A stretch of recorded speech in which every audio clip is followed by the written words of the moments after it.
하나님의 은혜와 평강이 여러분 모두에게 함께 하시기를 주의 이름으로 축복합니다. 남매를 둔 어떤 가정이 있었습니다. 고등학교에 다니는 딸이 집을 비운 사이에 그 집에서 여러분 불이 났습니다. 불이 아주 무섭잖아요. 그날따라 바람도 세게 불었습니다. 불길이 순식간에 집 전체를 삼켜버렸습니다. 아버지와 어머니 그리고 오빠가 그 집에 있다가 중상을 입었습니다. 병원으로 후송되었습니다. 그 소식을 들은 딸이 병원으로 달려갔습니다. 그리고 의사에게 아버지와 어머니보다 오빠의 안부를 먼저 물었습니다. 대개 보통의 일반적인 자녀라면 아버지, 어머니의 안부를 먼저 묻잖아요. 그것이 정상입니다. 하지만 그 딸은 아니었습니다. 아버지와 어머니보다 오빠의 안부를 먼저 또 묻고 또 물었습니다. 의사가 이상했습니다. 그래서 의사가 왜 오빠만 찾느냐고 물었습니다. 그러자 그 자매가 이렇게 대답했습니다. 부모님은 예수님 잘 믿으셨으니 하나님 나라 천국에 가시면 아무 문제가 없지만 오빠는 예수님을 믿지 않으니 그냥 세상을 떠나면 큰일 나기 때문에 오빠의 안부를 먼저 물었습니다. 이 딸이 진짜 믿음 좋은 사람입니다. 이 딸은요, 하나님 나라 천국을 정말 믿는 사람이었습니다. 오빠의 영혼을 진지하게 걱정하고 염려했습니다. 그러면 왜 여동생이 오빠를 그렇게 염려하고 걱정한 것일까? 아버지 어머니는 예수님 잘 믿으세요. 하나님 나라 천국에 속한 분이세요. 그런데 오빠는 예수님 안 믿어. 그런 오빠는 교회에 안 와요. 그와 같은 오빠가 죽으면 그가 가는 곳은 딱 한 곳입니다. 지옥이에요. 영원히 꺼지지 않는 불과 유황이 타는 못입니다. 우리 인생은 구원받아야 할 존재입니다. 하나님께서 사람을 다음과 같이 만드셨습니다. 창세기 1장 27절에 하나님의 자기 형상 곧 하나님의 형상대로 사람을 창조하시되 남자와 여자를 창조하시고, 하나님의 창조를 말씀하고 있습니다. 사람이 여러분 얼마나 귀하고 복된 존재입니까? 하나님께서 사람을 하나님의 형상대로 만드셨다고 했습니다. 이 세상의 많은 피조물 가운데 하나님의 형상으로 지음받은 것은 사람밖에 없어요. 사람이 유일합니다. 그 형상은 히브리어로 젤렘이라고 합니다. 이것의 의미는 모양, 표현, 유사함 그런 뜻입니다. 그러니까 하나님께서 사람을 하나님의 모양대로 하나님과 비슷하게 하나님을 드러내고 표현하는 그와 같은 존재로 하나님께서 이 사람을 만드셨다는 것입니다. 그래서 다윗이 사람에 대하여 이렇게 말했습니다. 시편 8편 4절에 사람이 무엇이기에 주께서 그를 생각하시며 인자가 무엇이기에 주께서 그를 돌보시나이까. 그를 하나님보다 조금 못하게 하시고 영화와 존귀로 관을 씌우셨나이다. 이게 사람인 것입니다. 이와 같은 사람의 위치와 신분은 천사보다 귀해요. 천사보다 거룩해요. 천사도 흠모할 존재로 사람을 만드셨습니다. 또 하나님의 형상에서 히브리어 젤렘의 의미에는 관계라는 뜻도 있습니다. 관계는 뭡니까? 하나님과의 영적인 관계 속에서 사는 것입니다. 이건 사람에게만 해당되는 거예요.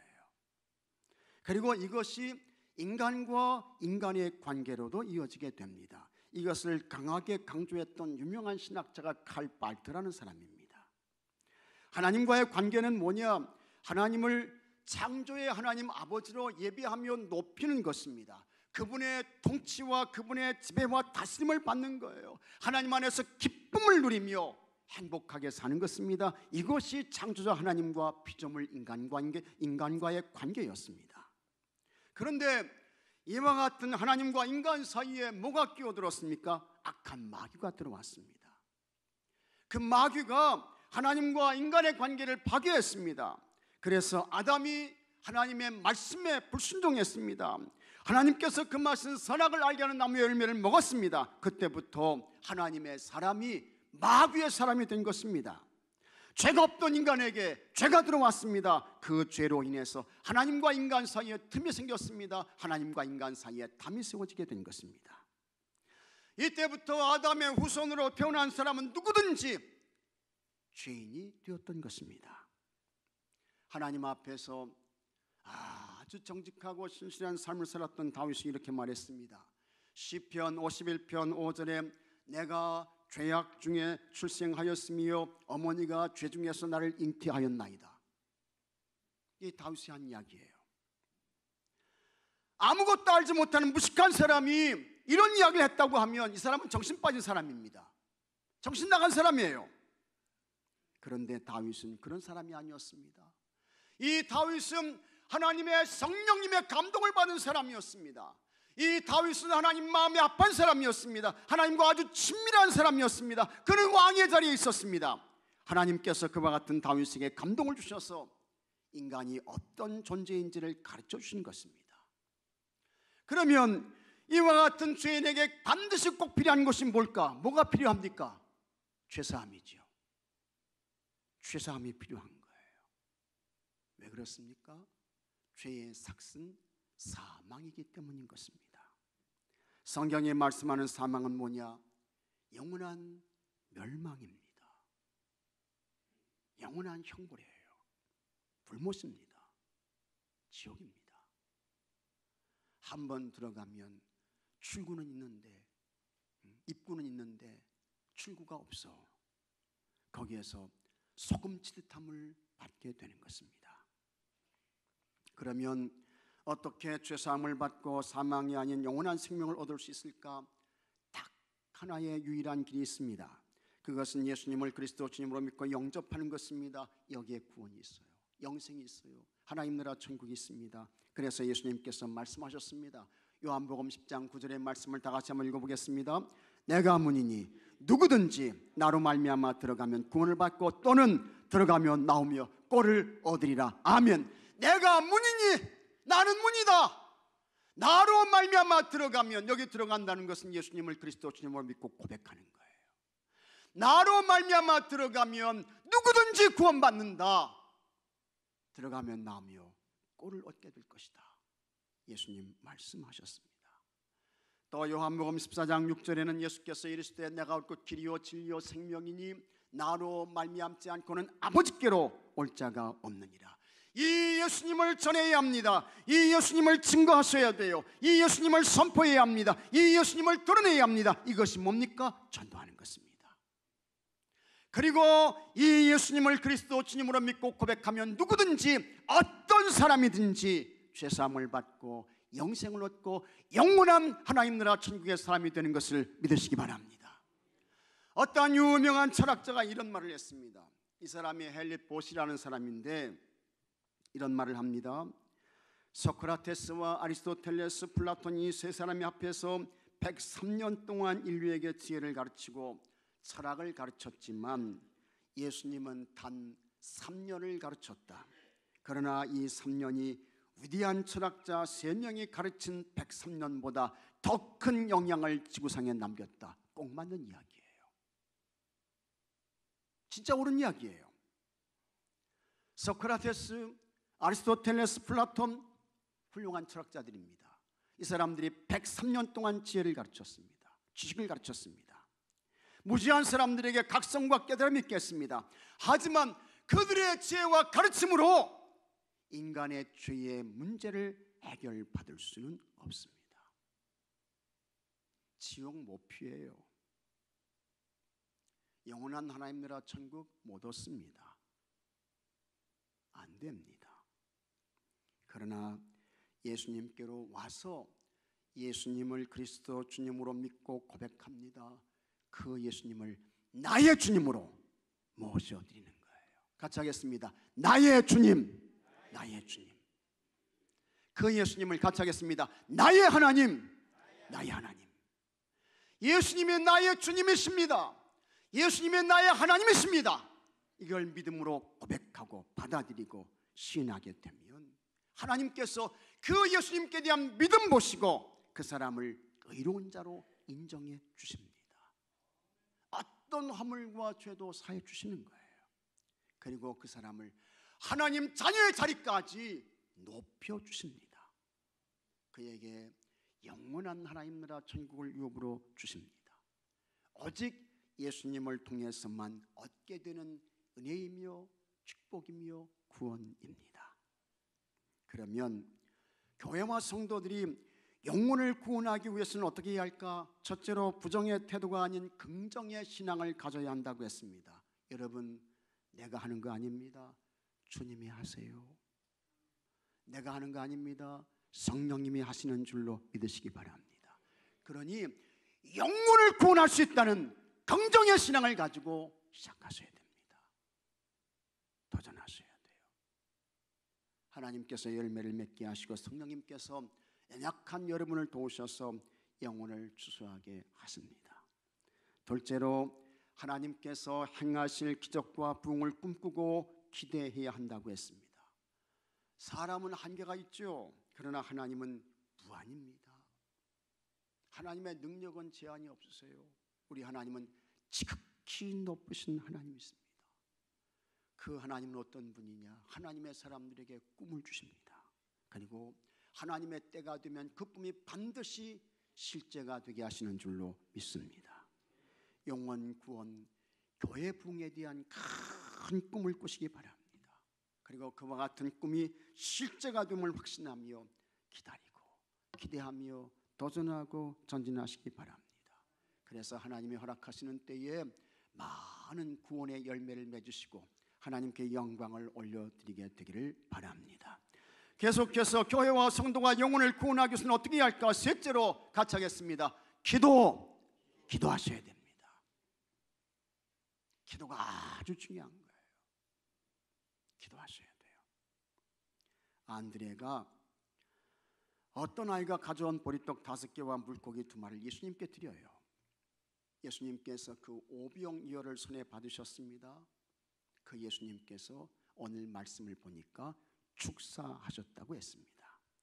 11절 말씀을 한번 같이 읽어보겠습니다. 11절, 예수께서 떡을 가져 축사하신 후에 앉아있는 자들에게 나눠주시고 물고기도 그렇게 그대로 원대로 주시니라. 아멘. 예수님께서 보리떡 5개 물고기 2마리 오병이어를 손에 드시고 축사하셨다고 했습니다. 여기 축사하다는 헬라어로 유카리스테오라고 합니다. 유카리스테오, 이거는요 감사의 기도를 하신 거예요. 축복의 기도를 하신 거예요. 그 다음에 예수님께서 사람들에게 나눠주라고 했습니다. 그랬더니 남자만 5,000명이 있었는데 그들이 다 배부르게 먹었습니다. 달라는 대로 줬어요. 아이, 나 좀 더 주셔야 되겠습니다. 다 주는 거예요. 여기 더 필요해요. 다 주는 거예요. 전혀 모자람이 없었습니다. 부족함이 없었습니다. 예수님께서 감사의 기도, 유카리스테오, 이 기도를 하셨는데 여기서 우리는 영혼 구원에 대한 아주 중요한 영적 교훈을 얻을 수 있습니다. 영혼이 구원을 받아서 하나님의 사람이 되는 것이 어디서부터 시작돼서 무엇으로 완성될까? 그것은 기도인 것입니다. 기도하는 것에 기적이 일어납니다. 기도하는 사람의 영혼을 구원해요. 기도하는 사람에게 역사와 능력이 펼쳐지게 되는 것입니다. 기도하는 교회가 부흥하게 되는 줄로 믿으시기 바랍니다. 오병이어의 기적이 예수님의 감사 기도를 통해서 이루어진 것처럼 영원히 구원을 받고 영원한 천국의 사람이 되는 것도 기도에서부터 시작되는 것입니다. 예루살렘 초대교회가 큰 부흥을 했습니다. 그러나 예루살렘 초대교회는 내부적으로 아주 심각한 이단의 위협이 있었다고 했습니다. 예수님의 신성을 부인했죠. 예수님의 신성을 부인했어요. 예수님은 그리스도가 아니라는 것입니다. 예수님은 메시아 구주가 아니라는 것입니다.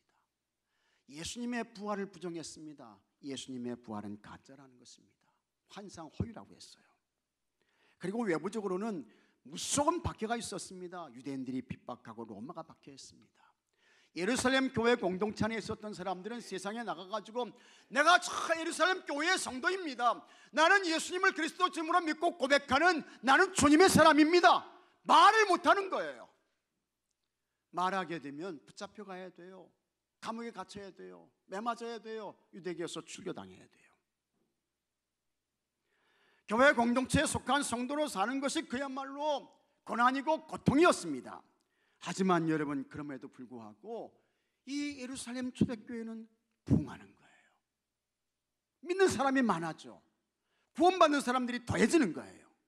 그와 같은 영적인 힘과 능력과 권세가 어디에서 왔을까?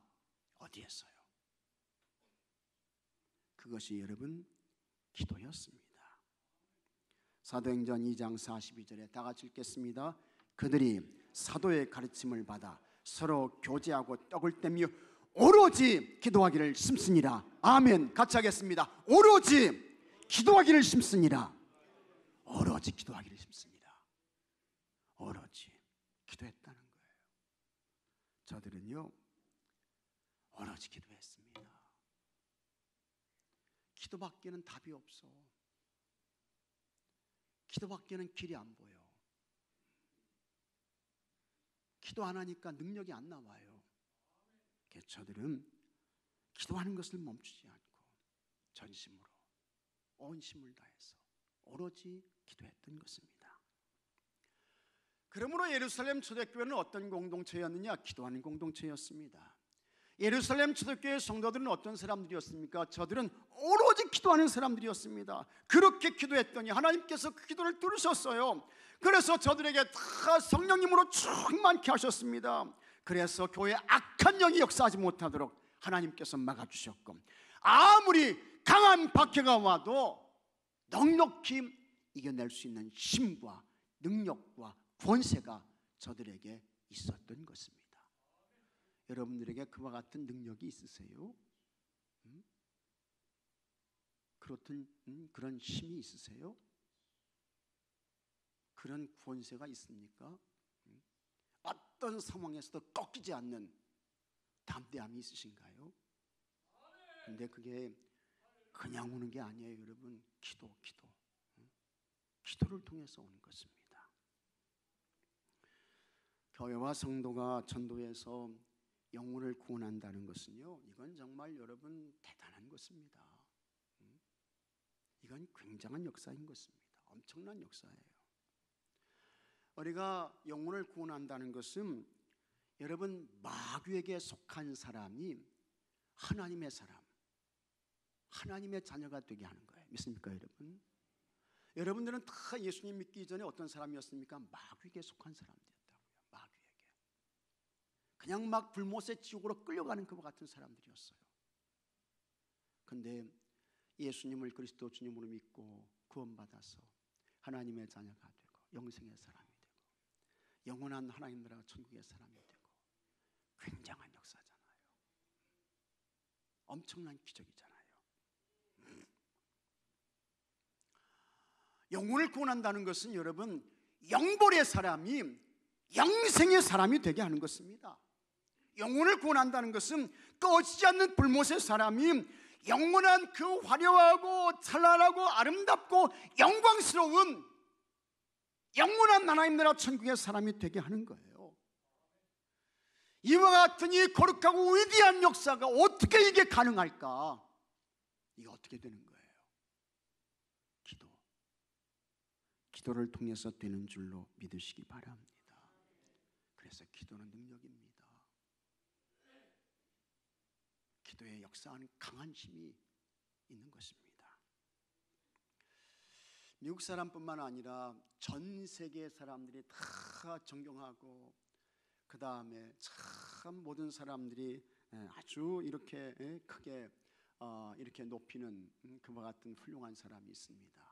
여러분 아시는 대로 그 사람은 아브라함 링컨 대통령입니다. 참 훌륭한 사람이에요.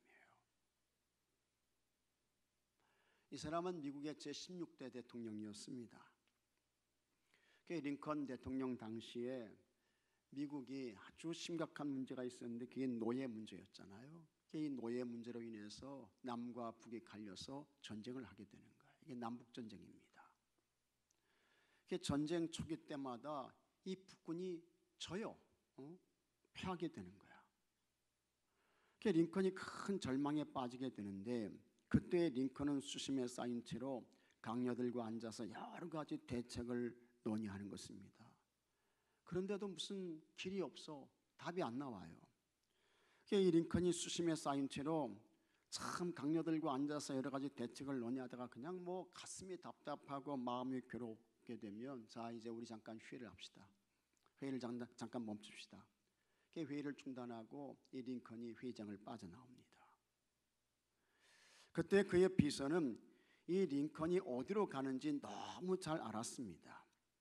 이 링컨이 고통을 당할 때마다 큰 문제를 가지고 하나님 앞에 찾아가서 전심으로 그가 기도하는 그와 같은 기도방, 기도룸이 있었어요. 기도실이 있었어요.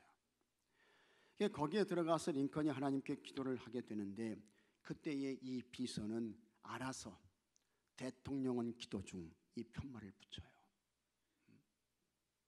대통령이 지금 기도 중이라는 거예요. 이걸 이 편말을 붙여. 그런데 기도 시간에 제한이 없어요. 그냥 링컨이 기도하고 끝나는 시간이 그게 맞춰지는 시간이야. 나 1시간 기도하겠습니다. 2시간 기도하겠습니다. 그게 없어요. 그냥 링컨이 기도를 중단하고 나오면 거기서 기도가 끝나게 되는 거예요. 시간 제한이 없었습니다. 링컨은 하나님 앞에 국가의 운명을 놓고 기도하며 마음에 있는 고통을 다 하나님께 쏟아놓습니다. 그래서 기록에 보면 카펫 위에서 이 링컨이 무릎을 꿇고 기도를 했는데 얼마나 이 링컨이 기도를 많이 했던지요. 이 카펫이 너덜너덜할 정도였다는 것입니다. 대단하죠. 굉장하죠. 여러분 오늘의 미국이 그냥 이렇게 그냥 있는 게 아닙니다. 저절로 있는 게 아니에요. 이 같은 사람들이 무릎을 꿇고 그 카펫이 헤어질 정도로 기도하니까 하나님께서 은혜를 주시는 거예요. 하나님께서 도움을 주시는 거예요. 이 링컨 대통령은 여러분 백악관을 기도실로 만든 기도대장이었습니다. 기도대장. 그의 기도를 하나님께서 들으셨죠. 그래서 링컨 기념비에 보면 링컨이 한 일 중에 노예 해방보다 더 위대한 일이 있습니다. 이 링컨이 국가가 양분되는 것을 막은 것입니다. 이 링컨은 아메리카 통일의 아버지였습니다. 나라가 쪼개지는 거, 나라가 갈라지는 거, 그걸 막은 사람이 링컨이야. 하나의 미국을 만드는데 역할을 해낸 사람이 링컨이에요. 근데 이 사람이 무슨 대단한 능력이 있어서 한 거 아닙니다. 기도를 통해서 이 일을 해냈던 것입니다. 여러분 기도가 이렇게 능력이 있습니다. 기도가 이 정도로 역사하는 힘이 있습니다. 다 알지요. 근데 뭘 안 하는 거예요? 내가 기도하지 않아서 문제지. 다 알아요. 근데 기도하지 않아. 그게 문제인 것입니다. 영혼을 구원하기 위해서는 반드시 꼭 기도하셔야 합니다. 기도를 쉬면 안 돼요. 기도부터 시작하셔야 합니다. 그렇게 기도하면 하나님께서 은혜를 베푸시고 하나님께서 도와주십니다. 기적을 주시고 치유를 주십니다. 반드시 영혼 구원의 열매를 맺게 하시는 것을 믿으시기 바랍니다. 예수님께서 말씀하셨습니다. 마태복음 7장 11절에 다 같이 읽겠습니다. 너희가 악한 자라도 좋은 것으로 자식에게 줄 줄 알거든 하물며 하늘에 계신 너희 아버지께서 구하는 자에게 좋은 것으로 주시지 않겠느냐. 아멘. 하늘에 계신 너희 아버지께서 구하는 자에게 좋은 것으로 주시지 않겠느냐. 다 주신다는 거예요. 예수님 말씀입니다. 예수님께서 축사하시고 오병이어를 나눠주니 남자만 5천 명의 사람들이 배불리 먹었던 기적이 있었던 것처럼 여러분 많이 기도하시고 부지런히 기도하시고 힘껏 기도하시고 열심히 기도해서 영혼을 구원해내시고 하나님의 교회를 부흥케 하고 하나님 나라를 채워가시는 여러분들이 되시기를 축복합니다. 넷째로 버리는 사람이 없어야 합니다. 같이 하겠습니다. 버리는 사람이 없어야 한다. 버리는 사람 없어야 돼요. 예수님께서 오병이어를 손에 드셨습니다. 감사의 기도를 하셨습니다. 그리고 제자들에게 나누주라고 했습니다. 거기에 모였던 사람들이 다 배불리 먹었습니다. 그 다음에 예수님께서 다음과 같이 말씀하셨습니다. 12절에 그들이 배부른 후에 예수께서 제자들에게 이르시되 남은 조각을 거두고 버리는 것이 없게 하라. 그래서 남은 것을 거뒀어요. 12바구니에 가득 찼습니다. 남자만 5천 명의 사람이었다고 했습니다. 그러니까 거기에 여성들이 있었겠죠. 아이들도 있었겠죠. 노인들도 있었겠죠. 2만 명의 이상의 사람이 되는 것입니다. 그들이 다 배부르게 먹었습니다. 오랜만에 거기에 모였던 사람들이요, 부족함이 없는 그냥 풍성한 식사를 했던 거예요. 달라는 대로 원하는 대로 다 줬습니다. 아마도 이 사람들의 인생 가운데 이와 같은 식사를 한 것은 처음이 아닐까 이렇게 생각돼요. 이 당시에는 먹는 것이 부족했죠. 어려웠죠. 지금은 많이 드셔서 걱정이지만 이때는 그렇지 않았어요. 근데 그냥 달라는 대로 원하는 대로 다 줬습니다. 그렇게 해서 풍족한 식사를 누리고 휴식하고 있을 때 예수님께서 보니까 곳곳에 음식이 남은 거예요. 예수님께서 하시는 말씀이 그거 버리면 안 된다. 다 걷어들여라. 이렇게 말씀하시니까 걷었더니 12바구니에 가득 찼다고 했습니다. 여러분, 예수님께서 버리는 것이 없게 하라고 했습니다. 여기에 영혼 구원에 대한 아주 중요한 교훈을 얻을 수 있습니다. 여러분, 하나님께서 보내신 인생들 가운데 버릴 영혼은 한 사람도 없는 줄로 믿으시기 바랍니다. 누굴 버리겠습니까? 손가락 10개가 있는데 이 가운데 하나 없으면 어때? 해서 여러분이 손가락 잘라버릴 사람이 있어요? 그런 무지한 사람이 어디 있습니까? 없는 거예요. 하나님께서 보낸 사람들 가운데에 한 사람도 버릴 영혼은 없다. 다 구원의 대상자라고 하는 것입니다. 다 구원받을 사람이에요.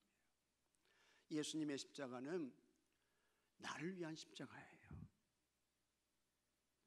예수님은 나의 주님이야. 맞아요.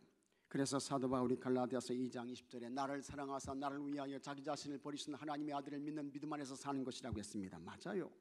예수님 틀림없이 예수님의 십자가는 나의 십자가야. 예수님의 죽음이 나를 위한 죽음이야. 예수님의 고난이 나를 위한 고난입니다. 믿습니까 여러분? 그러나 동시에 예수님의 십자가는 우리 모두를 위한 구원의 십자가인 것입니다. 예수님의 십자가 구속의 은혜가 필요하지 않은 사람은 한 사람도 없어요. 아무도 없어요. 왜 그렇습니까? 모든 사람은 다 죄인입니다. 죄에서 벗어나서 다 영혼의 구원을 받아야 인생들인 것입니다. 그런데 그 구원의 통로가 예수님의 십자가, 거기에 있는 것입니다. 그래서 예수님의 십자가는 모든 인류 전체 인간을 위한 구원의 십자가인데 이건 뭘 말씀할까? 버리는 사람, 포기하는 사람이 없어야 한다라는 것입니다. 어떤 사람이든지 누구든지 영혼 구원의 대상입니다. 영혼 구원에서 예외인 사람은 한 사람도 없는 거예요. 그래서 여러분 보십시오. 우리 예수님께서 어떻게 하셨습니까? 예수님께서 십자가에서 달리셨어요. 그때에 예수님 양쪽에 강도 2명도 함께 십자가 처형을 당합니다. 성경은 이 두 사람을 뭐라고 표현했느냐? 강도라고 했습니다. 마태복음 27장 38절에 이때에 예수와 함께 강도 둘이 십자가에 못 박히냐, 하나는 우편에 하나는 좌편에 있더라. 강도 둘이. 이 강도는 헬라어로 레스테스라고 합니다. 이것의 뜻은 뭐냐? 도둑이에요. 노상강도예요. 폭도인 것입니다. 폭력을 사용해가지고 남의 것을 빼앗거나 사람을 죽이는 살인까지 저지른 사람, 이 사람이 강도인 것입니다. 그런데 예수님께서 십자가상에서 한편의 강도를 구원해 주십니다. 그 강도가 예수님께 말합니다. 누가복음 23장 42절에 이르되 예수여 당신의 나라에 임하실 때 나를 기억하소서. 지금 예수님은 십자가상에 계세요. 큰 고통과 괴로움을 당하시는 것입니다.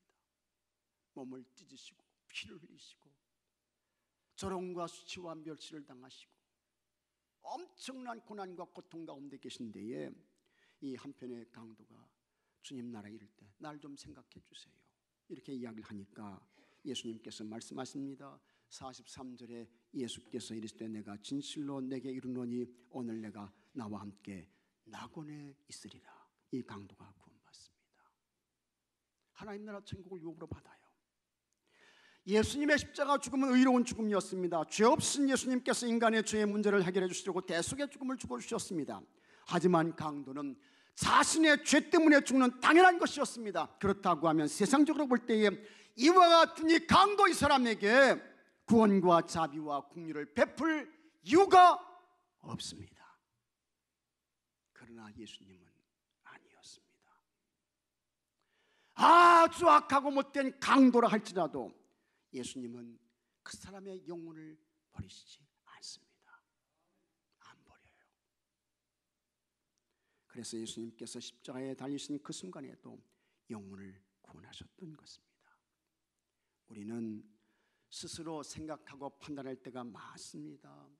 저 인간은 전혀 구원의 가능성이 없어. 저 사람은 저렇게 살다가 그냥 영원한 지옥의 형벌을 받는 것이 마땅해. 그러니 저 사람에게는 복음을 전할 필요도 없고 전도할 이유도 없지 하면서 전도를 포기합니다. 복음을 전하지 않아요. 저 인간은 저렇게 죽다가 지옥으로 떨어지는 것이 마땅해, 이런 마음과 생각을 갖는 거예요. 그러나 여러분, 그것은 큰 영적인 실수입니다. 영혼을 버리는 범죄를 저지르는 것입니다. 살아있는 사람은 누구든지 전도의 대상입니다. 숨쉬고 있는 사람은요, 어떤 사람도 버려서는 안 됩니다. 포기해서는 안 돼요. 예수님께서 말씀하셨습니다. 마태복음 5장 44절에 나는 너에게 이르노니 너희 원수를 사랑하며 너희를 박해하는 자를 위하여 기도하라. 이같이 한즉 하늘에 계신 너희 아버지의 아들이 되리니 이는 하나님이 그 해를 악인과 선인에게 비추시며 비를 의로운 자와 불의한 자에게 내려주심이라. 하나님께서 참 악한 인간들에게 너희들은 해받을 자격이 없어 이놈들아 해서 여러분 하나님께서 그들에게 해를 비치지 않습니까? 아니에요. 참 못된 인간들에게 너희들은 비를 안 내려줄 거야 하면서 하나님께서 비를 안 주십니까? 그렇지 않다는 거예요. 그렇게 하나님께서 안 버리셨는데 우리가 그 영혼을 버릴 수는 없습니다. 그러므로 여러분 포기하지 않고 전도하시기 바랍니다. 가리지 말고 전도하세요. 가리지 말고. 여러분 주위에 있는 모든 사람이 영혼 구원의 대상자인 것입니다. 그 영혼 구원하라고 여러분 보내주신 거예요. 저 사람 영혼 구원하라고 여러분 그곳에 있게 하신 거예요. 어떤 집사님 한 분이 세상을 떠나서 하나님의 심판대 앞에서는 꿈을 꾸었습니다. 하나님의 심판대 앞에요. 하나님께서 물으세요. 그대는 항상 선했는가? 자기가 생각해 보니까 과정을 돌아보니까 그렇지 못하잖아요. 그러니까 떨리는 목소리로 아닙니다 라고 대답했습니다. 또 하나님께서 물으셨습니다. 그대는 항상 의로웠는가? 역시 아니었습니다. 그대는 항상 깨끗했는가? 역시 그렇지 않았습니다. 아닙니다. 간신히 대답을 하고 어떤 벌이 내려질 것인지 숨을 죽이며 기다리고 있었습니다. 그때 그냥 갑자기 환한 빛이 전신을 감싸는 것이었습니다. 그래서 놀라서 눈을 떴더니 예수님이 그의 곁으로 다가오시는 거예요. 그러더니 이 예수님이요, 이 집사님의 손을 꼭 잡으세요. 그러더니 하나님 보좌를 바라보면서 예수님이 이렇게 말씀하십니다. 아버지, 이 사람은 항상 선하지도 못했고 의롭지도 못했고 깨끗하지도 못했으나 세상에서 이 사람은 항상 저의 편에 있었으니 지금 이곳에서는 제가 이 사람 편에 서겠습니다. 이 예수님이 이 사람을 위해서 변호해 주시는 거예요. 개원해 주시는 거예요. 이건 뭘 말씀할까? 세상에는 선한 사람이 있습니까? 없습니까? 없어요. 세상에 의로운 사람이 있어요? 없어요? 없습니다. 깨끗한 사람 있어요? 없어요? 털면 먼지 안 날 사람 있어요? 없어요? 없어요. 털면 먼지 날 사람이 누가 있겠습니까? 먼지 안 날 사람이. 하나님께서 오셔가지고 한 사람 한 사람 다 털기 시작하면 다 죄인이에요. 다 엎드려야 돼. 사람은 다 그런 것입니다. 이렇게 사람은 모두 죄인일 뿐입니다. 그러니 누구든지 버리지 말고 어떤 사람이든지 포기하지 않고 예수님 전하시기 바랍니다. 예수님 증거하세요. 예수님 보여주시고 예수님 알려주시기 바랍니다. 그래서 여러분이 전도한 모든 사람의 영혼이 구원받고, 믿습니까 여러분? 여러분이 전도한 모든 사람의 영혼이 구원받고 하나님의 교회가 크게 부흥하고 하나님 나라 천국이 채워지는 은혜가 있게 되기를 바랍니다. 다 같이 기도합시다. 하나님 감사합니다. 하나님 앞에 서는 그날까지 우리가 감당해야 할 사명, 큰 책임이 있습니다. 예수님 복음 전하며 영혼을 구원하게 하옵소서. 그러기 위해서 기도부터 시작하게 하여 주시옵소서. 어떤 누구도 버리거나 포기하지 않게 하시고 예수님 전하며 예수님 증거하며 예수님 보여주며 예수님 알려줘서 영혼을 구원케 하여 주시옵시고, 그래서 하나님의 교회를 부흥케 하고 하나님 나라 천국을 채우는 주의 성도가 되게 하시고 우리 교회가 되게 해 주시옵소서. 우리 주 예수 그리스도 이름으로 기도하옵나이다. 아멘.